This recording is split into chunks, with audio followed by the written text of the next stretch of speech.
പറ്റുന്നില്ല ഗൈസ്. നമുക്ക് നമ്മുടെ കോമൺ റൂമിലേക്ക് പോകാം. ഓ മൈ ഗോഡ്, വിറച്ച് ചാകും ഞാനിന്ന്. അത്രയ്ക്ക് തണുപ്പ്. നോക്കിപ്പോൾ എത്രയെന്നറിയാമോ ഇവിടുത്തെ ടെമ്പറേച്ചർ?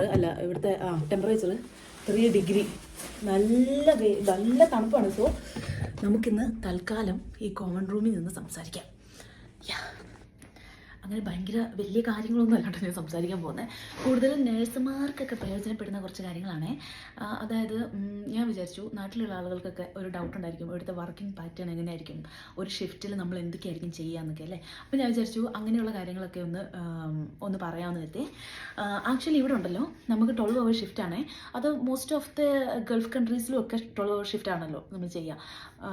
അതുപോലെ തന്നെയാണ് ഇവിടെ കേട്ടോ. പക്ഷേ നാട്ടിൽ അങ്ങനെ അല്ലല്ലോ. നാട്ടിൽ നമ്മൾ ആകെ നൈറ്റ് മാത്രമല്ലേ ഉള്ളൂ 12 hours വരുന്നുള്ളൂ. ബാക്കി ഡേ അവർ സ്പ്ലിറ്റ് ചെയ്തിട്ട് 6 hours ആണെന്ന് തോന്നുന്നില്ലേ? 6 hours വർക്ക് വരിക അല്ലേ.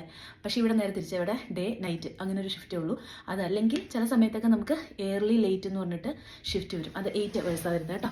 നമ്മുടെ ഡ്യൂട്ടി സ്റ്റാർട്ട് ചെയ്യുന്നത് 7:15. അത് വൈകിട്ട് എൻഡ് ആവുന്നത് 7:45 ആവും കേട്ടോ. 7:45 നമ്മൾ ഹാൻഡ് ഓവർ കൊടുത്തിട്ട് നമുക്കൊരു 7:50 ആകുമ്പോഴത്തേനും ഡെഫിനറ്റ്ലി നമുക്ക് ഇറങ്ങാൻ പറ്റും. നമ്മളെല്ലാം പരിപാടിയെല്ലാം ചെയ്ത് എല്ലാം സെറ്റാണെങ്കിൽ ഉറപ്പായിട്ടും നമുക്കൊരു 7:50 ആകുമ്പോഴത്തേനും വാർഡിൽ നിന്ന് ഇറങ്ങാം. 7:45 അതിന് മുമ്പ് ഇറങ്ങിയിട്ടുള്ള ദിവസങ്ങളൊക്കെ ഉണ്ട് കേട്ടോ. അപ്പം നമുക്കങ്ങനെ എന്താ പറയുക, ഭയങ്കരമായിട്ട് അങ്ങനെ നാട്ടിൽ കൊടുക്കുന്ന പോലെ വാരി വലിച്ച് പണ്ട് അഡ്മിഷൻ വന്ന അന്ന് തൊട്ടുള്ള ഹാൻഡ് ഓവർ ഒന്നും അല്ല കൊടുക്കുന്നത്. നാട്ടിലെങ്ങനെയാണ് ഒരു പേഷ്യൻ്റ് ഇന്ന സമയത്ത് അഡ്മിറ്റ് ആയ സമയം തൊട്ടുള്ള ഇന്ന് വരെ എന്തൊക്കെ ആ പേഷ്യൻ്റ് സംഭവിച്ചു നമ്മളതെല്ലാം കൊടുക്കത്തില്ല. ഇവിടെ അങ്ങനെയല്ല.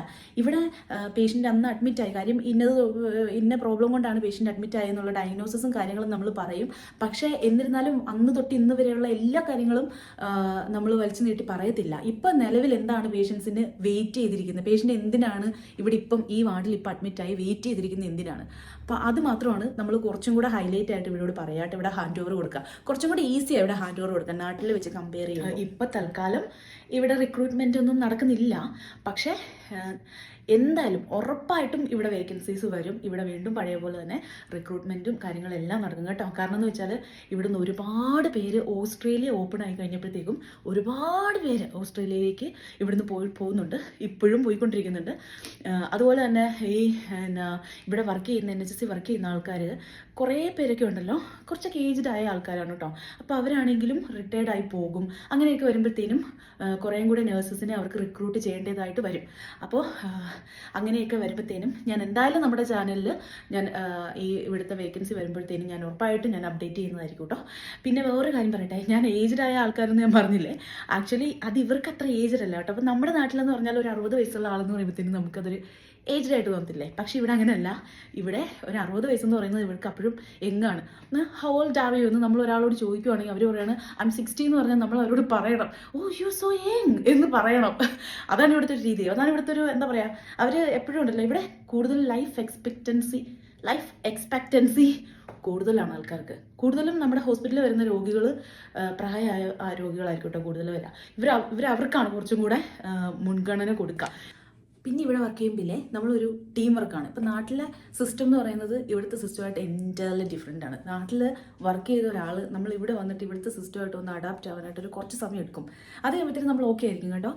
പക്ഷേ നാട്ടിൽ വർക്ക് ചെയ്തിട്ട് ഇവിടെ വരുമ്പോൾ നമുക്ക് അതിൻ്റെ ഒരു ഭയങ്കരമായ ഒരു ഹ്യൂജ് ഡിഫറൻസ് നമുക്ക് മനസ്സിലാവും ശരിക്കും പറഞ്ഞാൽ. അതായത് ഇവിടെ ഒരു ടീം വർക്കാണ്. ടീം വർക്ക് എന്ന് ഞാൻ ഉദ്ദേശിച്ചത് എല്ലാവരും കൂടെ കൂടി നിന്നൊരു വർക്ക് ചെയ്യുക അങ്ങനെയല്ല കേട്ടോ. ഇവിടെ എന്ന് വെച്ചാൽ പല കാര്യങ്ങൾ ചെയ്യാനും അതിനനുസരിച്ചുള്ള ആൾക്കാരുണ്ട്. അതായത് ഇപ്പം ഫോർ എക്സാമ്പിൾ നാട്ടിൽ നമ്മളൊരു നഴ്സിംഗ് പാസ്സായി കഴിയുമ്പോഴത്തേനും നമുക്ക് എന്ത് പ്രൊസീജിയർ വേണേലും ചെയ്യാം അല്ലേ. നമ്മൾ പിന്നെ ക്വാളിഫൈഡ് ആണ്. നമുക്ക് പിന്നെ ഒരു ക്യാനിലിടണോ അല്ലെങ്കിൽ ഒരു ബ്ലഡ് എടുക്കണോ ഒന്നും വേറെ ആരോടും അനുവാദം ചോദിക്കേണ്ട ആവശ്യമില്ല. നമുക്ക് ചെയ്യാം, നമുക്കറിയാമെങ്കിൽ അല്ലേ. പക്ഷേ ഇവിടെ അങ്ങനെയല്ല. നമുക്കറിയാമെങ്കിൽ പോലും ഇപ്പം ഒരു ബ്ലഡ് എടുക്കണമെങ്കിൽ നമുക്ക് അതിനുള്ള കോമ്പിറ്റൻസി വേണം. ഒരു ക്യാനിലിടണമെങ്കിൽ ഇവിടെ നമുക്കതിനുള്ള സെപ്പറേറ്റ് കോമ്പിറ്റൻസി വേണം. നമ്മളൊരു രജിസ്റ്റേർഡ് നേഴ്സ് ആയാൽ പോലും നമുക്ക് ഇതുപോലെ കോമ്പിറ്റൻസീസ് എല്ലാം സൈൻ ഓഫ് ചെയ്യാനുണ്ട്. അതിനുശേഷം മാത്രമേ നമുക്ക് പ്രൊസീജിയേഴ്സ് ചെയ്യാൻ പറ്റത്തുള്ളൂ കേട്ടോ. ഞാൻ ഈ ചെയ്യുന്ന വീഡിയോ ഇവിടെ ഉള്ള ആൾക്കാർ, എൻ്റെ ചുറ്റുമുള്ള ആൾക്കാർ കാണുന്നില്ല കേട്ടോ. കാരണം ഇത് നിങ്ങൾക്ക് എല്ലാവർക്കും അറിയാവുന്ന കാര്യമാണ്. അതുകൊണ്ട് ആരെങ്കിലും എൻ്റെ ഫ്രണ്ട്സ്, ഇവിടെ ഉള്ള ഫ്രണ്ട്സ് ആരെങ്കിലും ഒക്കെ കാണുന്നുണ്ടെങ്കിൽ ഡെഫിനറ്റ്ലി നിങ്ങൾക്ക് വീഡിയോ സ്കിപ്പ് ചെയ്ത് പോകട്ടോ. ഞാൻ മെയിനായിട്ട് എൻ്റെ വീഡിയോകൾ എന്ന് പറഞ്ഞിട്ടുണ്ടെങ്കിൽ അത് മെയിനായിട്ട് ഞാൻ ഉദ്ദേശിക്കുന്നത് എൻ്റെ ഈ ഒരു ചുറ്റുവട്ടമല്ലാതെ അതിനും അപ്പുറത്ത് മെയിൻലി നമ്മുടെ നാട്ടിലുള്ള ആൾക്കാർക്ക് വേണ്ടിയിട്ടാണ് കേട്ടോ. അപ്പോൾ അവർക്ക് അറിയാൻ പറ്റുമല്ലോ ഇവിടുത്തെ സിസ്റ്റം എങ്ങനെയാണ്. ഇൻ കേസ് അവർക്കൊക്കെ ഇങ്ങോട്ട് കയറി വരാനായിട്ട് താല്പര്യമുള്ള ആൾക്കാർക്കാണെങ്കിലും ഇവിടെ എങ്ങനെയായിരിക്കും എന്നുള്ളതൊന്ന് ഒരു ഐഡിയ കൊടുക്കാൻ വേണ്ടിയിട്ടാണ് കേട്ടോ ഞാൻ ഈ വീഡിയോകളൊക്കെ ചെയ്യുന്നത്. അപ്പോൾ അപ്പോൾ നമ്മൾ പറഞ്ഞു വരുന്നത് ഇവിടുത്തെ സിസ്റ്റം എങ്ങനെയാണെന്ന് വെച്ചാൽ നമ്മൾ കോമ്പിറ്റൻസി വേണം നമുക്ക് എന്തെങ്കിലും ഒരു കാര്യം ചെയ്യണമെങ്കിൽ. പിന്നെ ഞാൻ പറഞ്ഞില്ല ഒരു ടീം വർക്കിൻ്റെ കാര്യം. ആ ടീം വർക്കിൻ്റെ കാര്യം ഞാൻ പറഞ്ഞതെന്ന് വെച്ചാൽ ഇപ്പോൾ ഒരു ബ്ലഡ് എടുക്കണമെങ്കിൽ ഇവിടെ ഫ്ലെബോട്ടമിസ്റ്റ് ഉണ്ട്. ഇപ്പോൾ ഡേയ്സിലാണ്, അതായത് വീക്ക് ഡേയ്സിലാണെങ്കിൽ നമുക്ക് ഫ്ലെബോട്ടമിസ്റ്റിനെ കോൺടാക്ട് അവർ നോർമലി വരും. അവർക്കറിയാം, അവരുടെ ലിസ്റ്റ് ഉണ്ട്. ഇന്ന വാർഡിൽ ഇത്ര പേർക്ക് ബ്ലഡ് റിക്വസ്റ്റ് ചെയ്തിട്ടുണ്ട് ഡോക്ടേഴ്സ്. തലേ ദിവസം അവർ റിക്വസ്റ്റ് ചെയ്യും ഡോക്ടേഴ്സ്. അപ്പം ഇത്ര പേർക്ക് ബ്ലഡ് റിക്വസ്റ്റ് ചെയ്തിട്ടുണ്ട്, അത് എടുക്കണമെന്ന് ഫ്ലെബോട്ടമിസ്റ്റിന് ഓൾറെഡി അറിയാം. നമ്മൾ ആരുടെയും പുറകെ നടക്കേണ്ട ആവശ്യമില്ല ഇവിടെ. പിന്നെ അതുപോലെ തന്നെ നാട്ടിൽ നമ്മൾക്കിപ്പോൾ ഒരു പേഷ്യൻറ്റിന് ഒരു എക്സ്റേ ഉണ്ട് അല്ലെങ്കിൽ ഒരു MRI ഉണ്ട്. എക്സ്റേന്നോ MRIന്നോ ഒന്നും ആരും വരത്തില്ല നമ്മളെ പേഷ്യൻറ്റിനെ കൊണ്ടുപോകാനായിട്ട്. അല്ലെങ്കിൽ നമുക്ക് നമ്മുടെ കൂടെയുള്ള ആരും ഉണ്ടാവത്തില്ല നമുക്ക് ആ പേഷ്യൻറ്റിനെ ഒന്ന് എക്സ്റേ റൂമിൽ എത്തിക്കാൻ വേണ്ടി ഹെൽപ്പ് ചെയ്യാനായിട്ടല്ലേ. ഇവിടെ അങ്ങനെയല്ല. ഇവിടെ നമുക്കത് അറിയേണ്ട ആവശ്യമില്ല. ചില സമയത്ത് ഇപ്പം പേഷ്യൻ്റൊക്കെ കുറച്ചൊക്കെ പുവർലിയാണ്, പേഷ്യൻറ്റിന് കുറച്ച് എന്താ പറയുക ഇച്ചിരി ഒരു അറ്റൻഷൻ കൂടുതൽ ആവശ്യമുള്ളൊരു പേഷ്യൻ്റ് ആണെന്നുണ്ടെങ്കിൽ നമ്മൾ പോകേണ്ടി വരും കേട്ടോ. അത് നമ്മുടെ റെസ്പോൺസിബിലിറ്റിയാണ്. അതല്ലാത്ത പക്ഷം പേഷ്യൻ്റ് തന്നെ ഇൻഡിപെൻഡൻ്റ് ആണ്, പേഷ്യൻ്റ് ഓക്കെ ആണ് പോകാനെങ്കിൽ ഡെഫിനറ്റ്ലി ആ റേഡിയോളജി ഡിപ്പാർട്ട്മെൻറ്റിൽ നിന്ന് ആളുകളെ വിട്ടിട്ട് അരയിലേക്ക് വിട്ട് അവർ പേഷ്യൻറ്റിനെ അങ്ങോട്ട് എടുക്കും. അപ്പം അതൊന്നും നമ്മൾ അറിയേണ്ട ആവശ്യമില്ല. അപ്പോൾ അതാണ് ഞാൻ പറഞ്ഞ ഈ ടീം വർക്ക്. ഇതെല്ലാം കൂടെ ചേരുമ്പോഴാണ് ഈ ടീം വർക്ക് വരുന്നത്. അല്ലാതെ നമുക്ക് ഇഷ്ടംപോലെ കാര്യങ്ങൾ പുറത്തവിടെ ചെയ്യാൻ കിടപ്പുണ്ട്, അത് നമ്മൾ ചെയ്യണം. അപ്പോൾ ഈ കാര്യങ്ങളെല്ലാം നോക്കാനായിട്ട് ഇങ്ങനെ അവിടെ ആൾക്കാരുണ്ട്. പിന്നെ അതുപോലെ തന്നെ നാട്ടിൽ ഓൾമോസ്റ്റ് എല്ലാ ഹോസ്പിറ്റലിലും തന്നെ കാണുന്ന ഒരു പ്രവണതയാണ് അല്ലേ, ഈ ഡോക്ടേഴ്സ് പ്രത്യേകിച്ച് കൺസൾട്ടൻസ് റൗണ്ട്സിന് വരുമ്പോഴത്തേനും നമ്മൾ ഈ ഫയലും എടുത്ത് അങ്ങോട്ട് ഇവരുടെ പുറകെ അങ്ങ് ഓടുന്ന ഒരു കാഴ്ച ഇല്ലേ. ഞാനും നാട്ടിൽ വർക്ക് ചെയ്തിട്ടുണ്ട്, അപ്പം ഞാനും ഇത് എക്സ്പീരിയൻസ് ചെയ്തിട്ടുണ്ട് കേട്ടോ. ഞാൻ കുറ്റം പറയുമല്ല, പക്ഷേ ഇവിടെ നേരെ തിരിച്ചാണ്. ഞാൻ നാട്ടിലെയും ഇവിടുത്തെയും കൂടെ ആ ഒരു സിസ്റ്റത്തെ കമ്പയർ ജസ്റ്റ് ചെയ്തതേ ഉള്ളൂ കേട്ടോ. ഞാൻ ഒരിക്കലും ആ നാട്ടിനെ തെറ്റ് പറയുന്നില്ല, കാരണം അവിടെ ശീലിച്ച് വന്നത് അങ്ങനെയാണ്. നമ്മൾക്ക് ആ ഒരു സിസ്റ്റത്തിന് ചിലപ്പോൾ മാറ്റാനോ അങ്ങനെയൊന്നും പറ്റിയെന്ന് വരത്തില്ല. അത് കാരണം അത് ഇൻബിൽട്ട് ഇങ്ങനെ എന്താ പറയുക, ഇങ്ങനെ തലമുറകളായിട്ട് നമ്മളിങ്ങനെ പ്രാക്ടീസ് ചെയ്ത് വന്നുകൊണ്ടിരിക്കുകയാണ് അല്ലേ. പക്ഷേ ഇവിടെയെന്ന് വെച്ചാൽ നമ്മളൊരു ഡോക്ടേഴ്സ് ഇപ്പോൾ അവർ റൗണ്ട്സിന് വരികയാണെന്ന് വിചാരിച്ചോ, അല്ലെങ്കിൽ ഒരു പേഷ്യൻറ്റിനെ കാണാൻ വേണ്ടി വരികയെന്ന് വിചാരിച്ചോ, നമ്മൾ ഒരിക്കലും ഒരു ഫയലും എടുത്ത് ആ ഡോക്ടറിൻ്റെ പുറകെ പോകത്തില്ല. നമ്മൾ എവിടെയാണോ ഇരുന്ന്, ഇപ്പം ഞാനിവിടെ ഇരുന്നിട്ട് ഒരു സിസ്റ്റത്തിൽ ഇതിലൊരു വർക്ക് ചെയ്തുകൊണ്ടിരിക്കുന്ന സമയത്താണ് ആ കൺസൾട്ടൻറ്റ് വരുന്നതെന്ന് വിചാരിച്ചോ, ആ കൺസൾട്ടൻറ്റ് എൻ്റെ അടുത്ത് വന്ന് ചോദിക്കുവാണ് എനിക്ക് ഇന്ന പേഷ്യൻറ്റിനെ കാണണം, ആ പേഷ്യൻ്റ് എവിടെയാണ് എന്ന് ചോദിച്ചാൽ ഞാൻ ആ ഇരിക്കുന്നിടത്ത് തന്നെ ഇരുന്നിട്ടായിരിക്കും ആ പേഷ്യൻറ്റ് ഇന്ന റൂമിലാണ് അല്ലെങ്കിൽ ഇന്ന ബെഡിലാണ് ആ പേഷ്യൻ്റ് എന്ന് പറയുന്നത്. അല്ലാതെ ഞാൻ അവിടെ നിന്ന് സ്റ്റാൻഡപ്പ് സ്റ്റഡി എണീറ്റ് നിന്നിട്ട് ഹായ് സാർ എന്നൊക്കെ പറഞ്ഞ് ഭയങ്കര ബഹുമാനമൊക്കെ കൊടുത്ത് അങ്ങനല്ല. ഇവിടെ എല്ലാവർക്കും അവർ ചെയ്യുന്ന ജോലിക്ക് റെസ്പെക്റ്റ് കിട്ടുന്നുണ്ട്. അതായത് ഞാൻ പറഞ്ഞു വരുന്നതെന്ന് വെച്ചാൽ ഇവിടെ എപ്പോഴും നമുക്കൊരു ഹെൽപ്പ് അവൈലബിൾ ആണ്. നമുക്കൊരു കാര്യത്തിനൊരു ഡൗട്ടുണ്ട്, ഒരു പ്രൊസീജിയർ എനിക്ക് ചെയ്യാനായിട്ട് ചെറിയൊരു ഡൗട്ടുണ്ട്, ഞാനത് കോൺഫിഡൻ്റ് അല്ലേ ഞാൻ ചെയ്യാനായിട്ട്. അങ്ങനെയാണെങ്കിൽ നമുക്ക് നമ്മുടെ സീനിയേഴ്സ് ഉണ്ട്, നമ്മുടെ ഓരോ ഷിഫ്റ്റിനും ഇൻചാർജസ് ഉണ്ട്. അപ്പോൾ ഇൻചാർജിനോട് ചെന്ന് പറയാം, അവർ ഹെൽപ്ഫുള്ളാണ്. ഇൻ കേസ് ഇൻചാർജ് ഹെൽപ്പ് ചെയ്യുന്നില്ലെങ്കിൽ അടുത്ത ലെവലിൽ നമുക്ക് ഡോക്ടേഴ്സിനെ വിളിക്കാം. ഇപ്പോൾ ഇവിടെ ഉണ്ടല്ലോ ഒരു ക്യാനിലെ പേഷ്യൻറ്റിന് ഞാൻ ഇടാൻ ശ്രമിച്ചു, കിട്ടിയില്ല.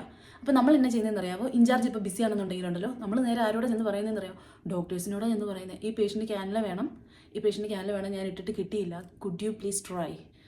ഉണ്ടോ, അതാണ് അതിൻ്റെ ഡിഫറൻസ്. നമുക്ക് നാട്ടിൽ ഏതെങ്കിലും ഒരു ഡോക്ടേഴ്സിനോട് ചെന്ന് പറയാൻ പറ്റുമോ, എനിക്ക് ക്യാനിൽ ഇട്ടിട്ട് കിട്ടുന്നില്ല, എനിക്കൊരു ക്യാനിൽ ഇട്ട് തരാമോ പേഷ്യൻ്റെന്ന്? പറ്റത്തില്ല.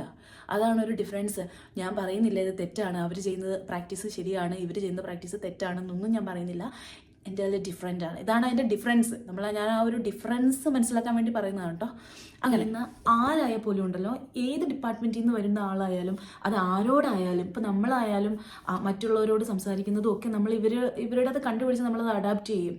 നമ്മൾ ശീലിച്ച് വന്ന രീതിയേ ഇതല്ല. ഭയങ്കര റെസ്പെക്റ്റായിട്ടാണ് ഇവർ സംസാരിക്കുന്നത്. ഒരാളുടെ പ്രൈവസീനെയും അവരുടെ കോൺഫിഡൻഷ്യാലിറ്റീനെയും എല്ലാം മാനിച്ചുകൊണ്ടാണ് ഇവർ നമ്മൾ സംസാരിക്കുന്നത് കേട്ടോ. അപ്പോൾ ഇത്രയൊക്കെ ഉള്ളൂ കേട്ടോ ഇന്നത്തെ വീഡിയോ. ഇത് ശരിക്കും പറഞ്ഞാൽ ഞാൻ നഴ്സുമാർക്ക് ആർക്കെങ്കിലുമൊക്കെ നാട്ടിലുള്ളവർക്ക് ഇങ്ങോട്ട് വരാൻ ആഗ്രഹമുള്ളവർക്കൊക്കെ ഒന്ന് പ്രയോജനമായിക്കോട്ടെ എന്ന് കരുതി ചെയ്ത വീഡിയോ ആണ്. അപ്പോൾ നിങ്ങളുടെ ഫ്രണ്ട്സിലോ ഫാമിലിയിലോ ആരെങ്കിലുമൊക്കെ നഴ്സുമാരുണ്ടെങ്കിൽ അവർക്കൊക്കെ ഷെയർ ചെയ്ത് കൊടുക്കുക. കാരണം എല്ലാവർക്കും അറിയാൻ ആഗ്രഹമുള്ള കാര്യമാണ് ഇതൊക്കെ. എങ്ങനെയാണ് ഇവിടുത്തെ വർക്കിംഗ് പാറ്റേൺ, എങ്ങനെയാണ് ഇവിടുത്തെ രീതികൾ എങ്ങനെയാണെന്നൊക്കെ അറിയാൻ ആൾക്കാർക്ക്, അതായത് പ്രത്യേകിച്ച് നഴ്സുമാരായിരിക്കുന്ന ആൾക്കാർക്ക് അറിയാൻ താല്പര്യമുണ്ടായിരിക്കും. നിങ്ങളുടെ ഡ്രീം കൺട്രി ഇതാണെന്നുണ്ടെങ്കിൽ ഡെഫിനറ്റ്ലി നിങ്ങൾ എത്തിയിരിക്കും.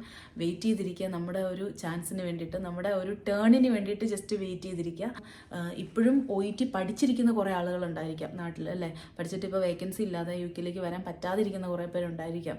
പക്ഷേ പേടിക്കണ്ട, ഇന്നല്ലെങ്കിൽ നാളെ നമുക്ക് നമ്മൾ ഡെഫിനറ്റ്ലി നിങ്ങളുടെ ഡെസ്റ്റിനേഷനിൽ നിങ്ങൾ എത്തിയിരിക്കും. ഡോണ്ട് വറി കേട്ടോ. അപ്പോൾ എന്തെങ്കിലും ഒരു അപ്ഡേറ്റ്, റിക്രൂട്ട്മെൻറ്റിൻ്റെ എന്തെങ്കിലുമൊക്കെ അപ്ഡേറ്റ് വരുമ്പോഴത്തേനും നമുക്കത് അറിയാൻ പറ്റും ഇവിടെ. അപ്പോൾ ഞാൻ ഡെഫിനറ്റ്ലി എന്തായാലും അതിൻ്റെ അപ്ഡേറ്റും കാര്യങ്ങളെല്ലാം ഞാൻ വീഡിയോയിൽ തരുന്നതായിരിക്കും കേട്ടോ. അപ്പോൾ ഇത്രയൊക്കെയുള്ളൂ ഇന്നത്തെ video. Hope you guys enjoy this video. അപ്പോൾ ഇനി മറ്റൊരു വീഡിയോയിൽ വീണ്ടും കാണാം കേട്ടോ. ബൈ.